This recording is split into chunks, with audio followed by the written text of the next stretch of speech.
Assalamualaikum warahmatullahi wabarakatuh. Halo teman-teman, perkenalkan, nama saya Hadi Kusuma dari kelas 2B Pendidikan Biologi, Fakultas Tarbiyah dan Keguruan, UIN Sunan Gunung Jati Bandung. Nah, di sini saya akan menjelaskan materi tentang fisiologi hewan.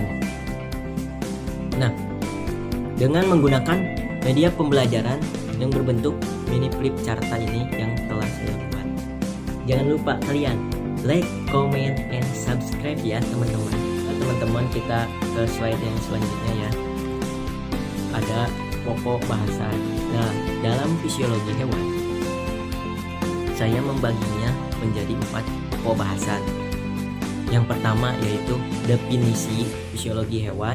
Yang kedua adalah ruang lingkup fisiologi hewan. Yang ketiga, hubungan struktur dan fungsi. Dan yang terakhir yaitu struktur organ beserta fungsinya.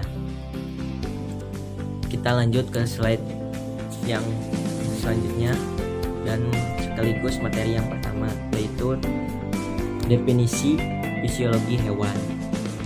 Saya mau bertanya nih kepada teman-teman, apakah teman-teman tahu apa itu definisi fisiologi hewan? Nah, oke, baiklah.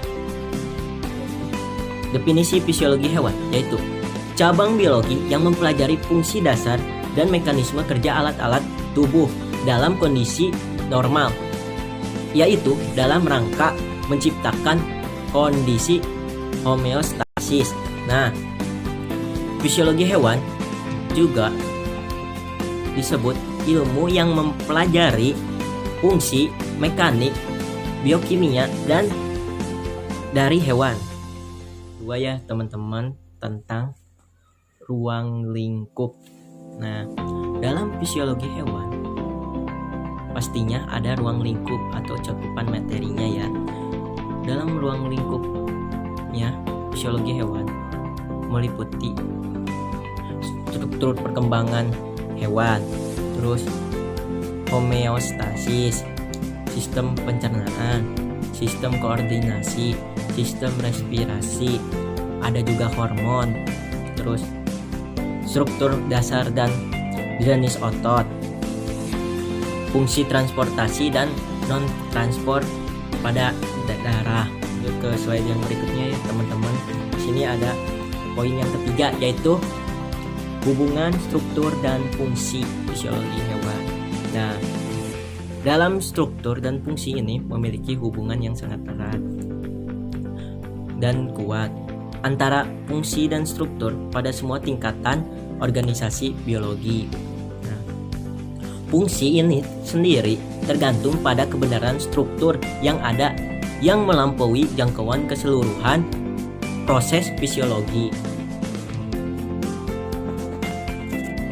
Next ya, ke slide selanjutnya yaitu ada poin yang keempat yaitu yang terakhir, struktur organ beserta fungsinya. Nah, berikut bagian-bagian dari sel hewan dan fungsinya, yaitu satu, di sini ada membran sel. Teman-teman ada yang tahu membran sel apa pengertiannya? Nah, baiklah, di sini saya akan menjelaskan pengertian membran sel. Membran sel adalah bagian yang berada paling luar dari sel yang membungkus semua organel lain. Nih, bisa dilihat ya teman-teman. Di sini adalah gambarnya membran sel.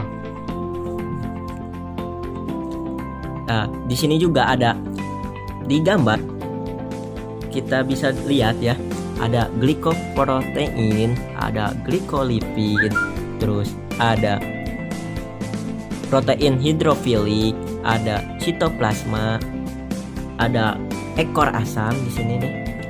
Terus ada kepala bilayar dan fosfolipid. Nah, untuk fungsinya itu sendiri yaitu sebagai pengatur pertukaran zat, terus pelindung sel, dan sebagai tempat penerima rangsang dari luar sel.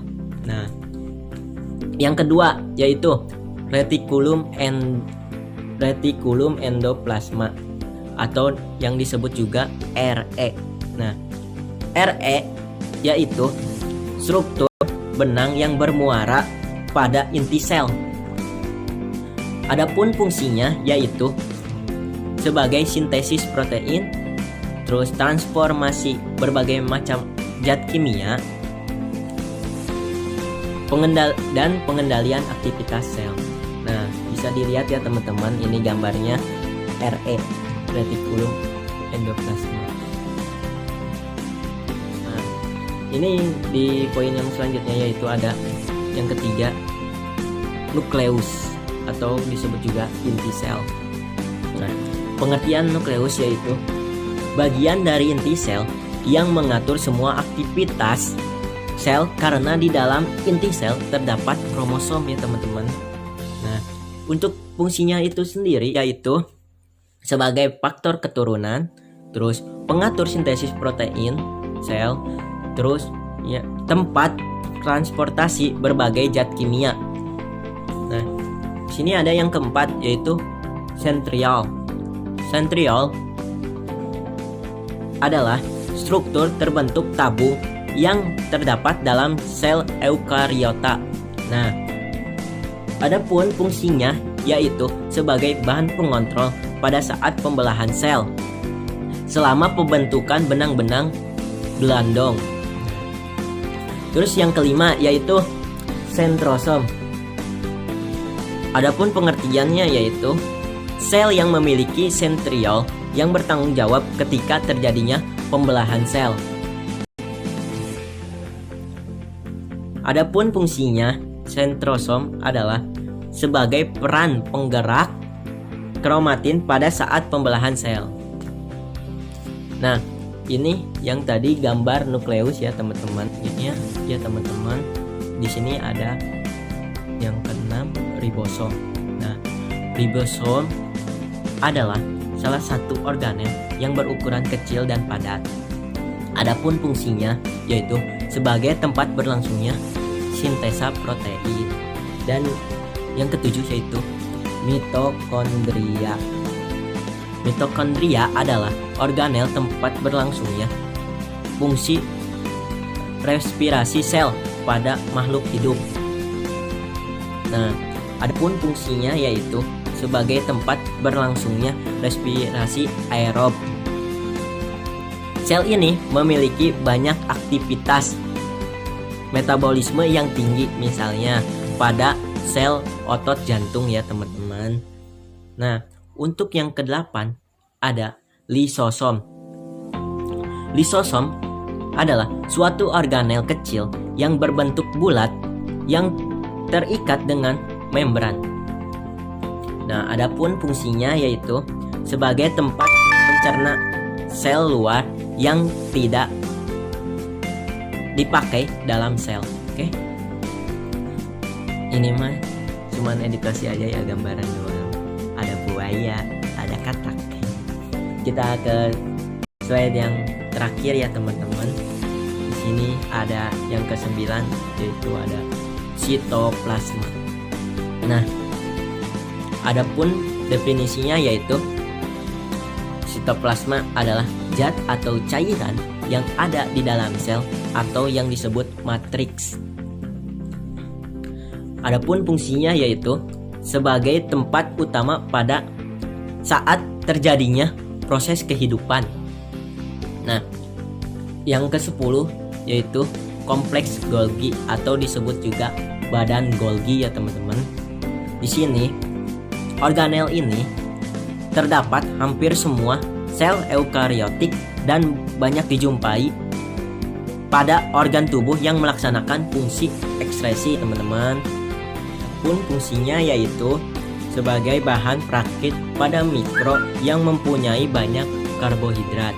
Nah, mungkin cukup sekian materi yang dapat saya sampaikan. Semoga bermanfaat ya teman-teman. Mohon maaf apabila ada kekurangan dan kesalahan karena saya dalam proses pembelajaran. Wabillahi taufiq wal hidayah. Wassalamualaikum warahmatullahi wabarakatuh.